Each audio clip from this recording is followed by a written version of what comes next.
आज के व्लॉग में मैं आपको अपनी आध्यात्मिक सुबह की दिनचर्या के बारे में बताऊंगी, जो कि सूर्योदय से बहुत पहले होती है। और मैं अपने इष्ट देव राधा कृष्ण से कैसे संबंध बनाती हूँ और कैसे उनके साथ मेरा जुड़ाव होता है। तो चलिए वीडियो को शुरू करते हैं। राधे राधे सभी को। नुपुर की भक्ति चैनल में आप सभी का स्वागत है। और राधा रानी कन्हैया आप पर हमेशा अपनी सदैव कृपा बनाए रहें। और मैं भी ठीक हूँ और आप सब भी स्वस्थ रहें और मस्त रहें। तो मेरे दिन की शुरुआत कुछ इस तरह से होती है कि मैं सुबह जल्दी जग जाती हूँ ब्रह्म मुहूर्त में। और हमारे यहाँ मंदिर है श्री राम मंदिर, और वहाँ पर जाकर मैं नाम जाप करती हूँ ईश्वर का। और आप सब लोग देख रहे हैं कि 4 बज रहे हैं और अंधेरा हो रहा है पूरे मंदिर के सामने। और मैं उठकर नीचे आ गई थी अपने इष्ट देव राधा रानी और कन्हैया के समीप। और उनके साथ मेरा कैसा जुड़ाव है ये सब मैं आपको बताने वाली हूँ। तो ये देखिए, हमारे यहाँ मंदिर के पट खुल गए हैं। 5 बजे ही मंदिर के पट खुल जाते हैं।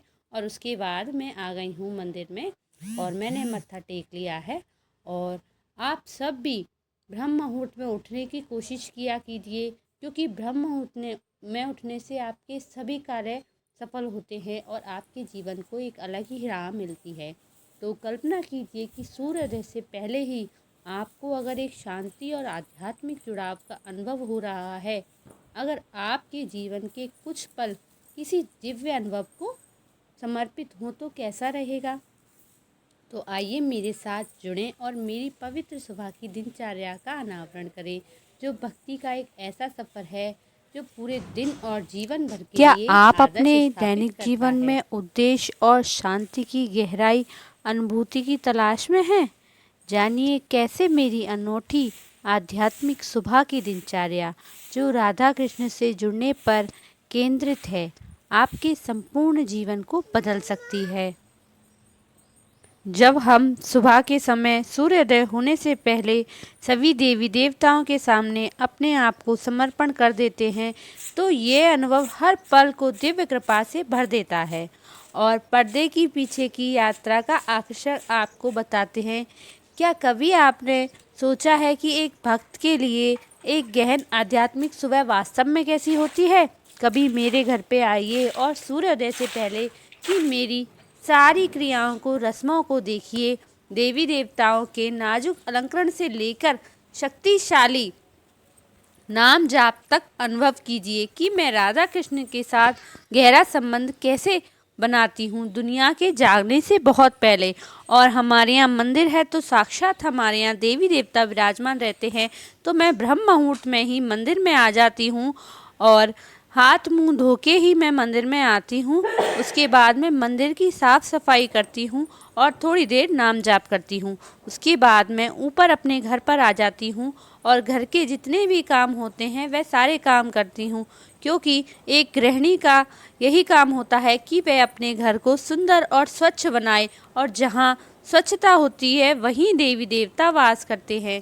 तो मैं आ गई थी ऊपर और मैंने थोड़ी देर वॉक की और फिर उसके बाद मैंने चाय भी पी ली, क्योंकि सुबह के टाइम पे मैं एक चाय ज़रूर पीती हूँ और उसके बाद ही स्नान करने जाती हूँ। तो बस ये ब्रह्म मुहूर्त था और जब तक सूर्योदय नहीं हुआ था मेरे घर का सारा काम ख़त्म हो गया था और मैंने अपने घर को एकदम साफ़ स्वच्छ कर लिया था। उसके बाद मैं स्नान करके मंदिर में जाऊंगी और फिर अपनी पाठ पूजा को करूंगी। और मेरा सारा दिन मंदिर में जाने के बाद इतना अच्छा अनुभव होता है कि आप लोगों को मैं बता नहीं सकती। और उसके बाद मैं तैयार हुई, स्नान ध्यान किए और मैं नीचे मंदिर में आ गई थी अपने राधा कृष्ण और ठाकुर जी के सामने। और फिर मैंने वहाँ पे दंडवत प्रणाम किया ठाकुर जी को। आप सबको पता है, भोर से पहले के शांत वातावरण और इस विशेष समय को आध्यात्मिक अभ्यास के लिए क्यों चुना जाता है? क्योंकि दुनिया में हलचल मचने से पहले अनुभव की जाने वाली ऊर्जा और एकाग्रता बहुत ही शक्तिशाली होती है, क्योंकि इस समय सभी लोग सो रहे होते हैं। और अगर आप ठाकुर जी का ध्यान करोगे, नाम जाप करोगे, तो ठाकुर जी से स्वयं आपका संबंध और बहुत ही मजबूत हो जाएगा। सूर्योदय से पहले होने वाले परिवर्तन की आपकी लाइफ में क्या चेंजेस आते हैं, क्या बदलाव आते हैं, वह सब भी आपको महसूस होगा अगर आप इस काम को करके देखेंगे, ब्रह्म मुहूर्त में उठकर देखेंगे। तो ईश्वर की पूजा करनी चाहिए और देवी देवताओं को चरणबद्ध होना चाहिए और तैयारी करनी चाहिए, साफ सफाई करनी चाहिए। तो मैं मंदिर में आने के बाद, स्नान के बाद ठाकुर जी के जो भवन हैं वहाँ पर साफ़ सफाई करती हूँ, क्योंकि नीचे तो पहले ही साफ़ सफाई कर सकते हैं बिना स्नान के, लेकिन ऊपर हम ठाकुर जी को जब ही छीते हैं जब हम स्नान करके आते हैं। फिर उसके बाद मैंने पोंछा लगाया और थोड़ी देर नाम जाप किया और ईश्वर का ध्यान किया, हाथ जोड़कर प्रार्थना की कि हे राधा कृष्ण जी, हे मेरे इष्ट देव, हे ठाकुर जी, मुझे इतनी शक्ति दीजिए कि मैं आपको अपना पूरा जीवन समर्पण कर सकूं और आप मुझे अपनी चरणों में भक्ति दीजिए, शक्ति दीजिए, मुझे इतना सामर्थ्यवान बनाइए कि मैं दिन रात आपका स्मरण कर सकूं। और उसके बाद मैंने आरती के सारे बर्तन साफ़ किए और क्योंकि मंदिर में आरती होनी थी तो मैंने बर्तन साफ़ करके रख दिए थे। उसके बाद मुझे भी अपनी पूजा करनी होती है और ये सारा काम मैं ब्रह्म मुहूर्त में ही करती हूँ, सुबह जल्दी, क्योंकि उसके बाद फिर बच्चों को स्कूल भी जाना होता है और घर के सारे काम होते हैं। तो मैंने अपने ठाकुर जी को अच्छे से स्नान वगैरह तो हम नहीं करवाते, क्योंकि बड़े बड़े ठाकुर जी हैं और ये सारे काम पंडित जी करवाते हैं, लेकिन मैं अपनी पूजा पाठ इस तरह से करती हूँ कि मैं अपने ईश्वर का मुखमंडल साफ़ करती हूँ और फिर उनको चंदन लगाती हूँ, टीका बंधन करती हूँ और फिर धूप दीप दिखाती हूँ। और उसके बाद मैं भोले बाबा को भी 1 लोटा जल डेली चढ़ाती हूँ और आप लोगों को भी 1 लोटा जल तो अवश्य ही महादेव को चढ़ाना है और नाम जाप डेली करना है, क्योंकि नाम जाप में इतनी पावर है ना कि पूरी दुनिया आपकी मुट्ठी में हो जाएगी अगर आप नाम जाप करेंगे तो। और मैं भी नाम जाप करती हूँ, ईश्वर का ध्यान करती हूँ और बस मैं यही मांगती हूँ ईश्वर से कि मुझे भक्ति दीजिए। और मंदिर में घंटी बजाने से आपके आधे पाप तो वहीं नष्ट हो जाते हैं। उसके बाद मैं ठाकुर जी की सेवा पूजा होने के बाद मैं भोले बाबा की आराधना करती हूँ, क्योंकि देखिए हमारे मंदिर में भोलेनाथ जी हैं, राम जी हैं, माता रानी जी हैं और राधा कृष्ण जी हैं। तो हम उन सभी की करते हैं पूजा। और मैंने ये मुखमंडल भी पोंछ दिए थे और अच्छे से साफ़ करने थे मुख को राधा रानी जी के, क्योंकि थोड़ी बहुत धूल जम जाती है। और ऐसे ही मैं पूजा करती हूँ। और देखिए ज़्यादा नियम तो मुझे नहीं आते, क्योंकि नियम तो वहाँ फॉलो किए जाते हैं जहाँ आप एक नियम के अनुसार पूजा पाठ करते हैं, लेकिन अगर आप भाव से पूजा पाठ करते हैं तो वहाँ पर आपके नियम काम नहीं करते, क्योंकि भाव में तो भगवान खुद स्वयं बंध जाते हैं और मेरी पूजा भाव से होती है। वैसे तो मैं नियम से ही करती हूँ, लेकिन थोड़ा बहुत इधर उधर भी हो सकते हैं। तो मैं अपने ठाकुर जी का मुखमंडल पोंछ दिया है, साफ़ कर दिया है। फिर उसके बाद मैंने अपनी राधा रानी जी का श्रृंगार किया, क्योंकि अब शिवरात्रि आने वाली है। तो मैंने अपने सारे ठाकुर जी को बहुत अच्छे से सजाया और शिव पार्वती जी का तो बहुत अच्छे से श्रृंगार किया था। उसकी वीडियोज़ भी आपको मिल जाएंगी मेरे यूट्यूब चैनल पर। तो मैंने अच्छे से उनके कपड़े वस्त्र वगैरह साफ़ किए और फिर मैंने उनको माला पहनाई और हार पहनाया, कुंडल पहनाया। और जो श्रृंगार करने का अनुभव होता है उसका हम वर्णन नहीं कर सकते। तो जब हम ठाकुर जी का श्रृंगार करते हैं ना, उस समय हमें इतना अच्छा महसूस होता है ना कि अगर आप करके देखोगे आप जब इस चीज़ को महसूस कर सकते हैं।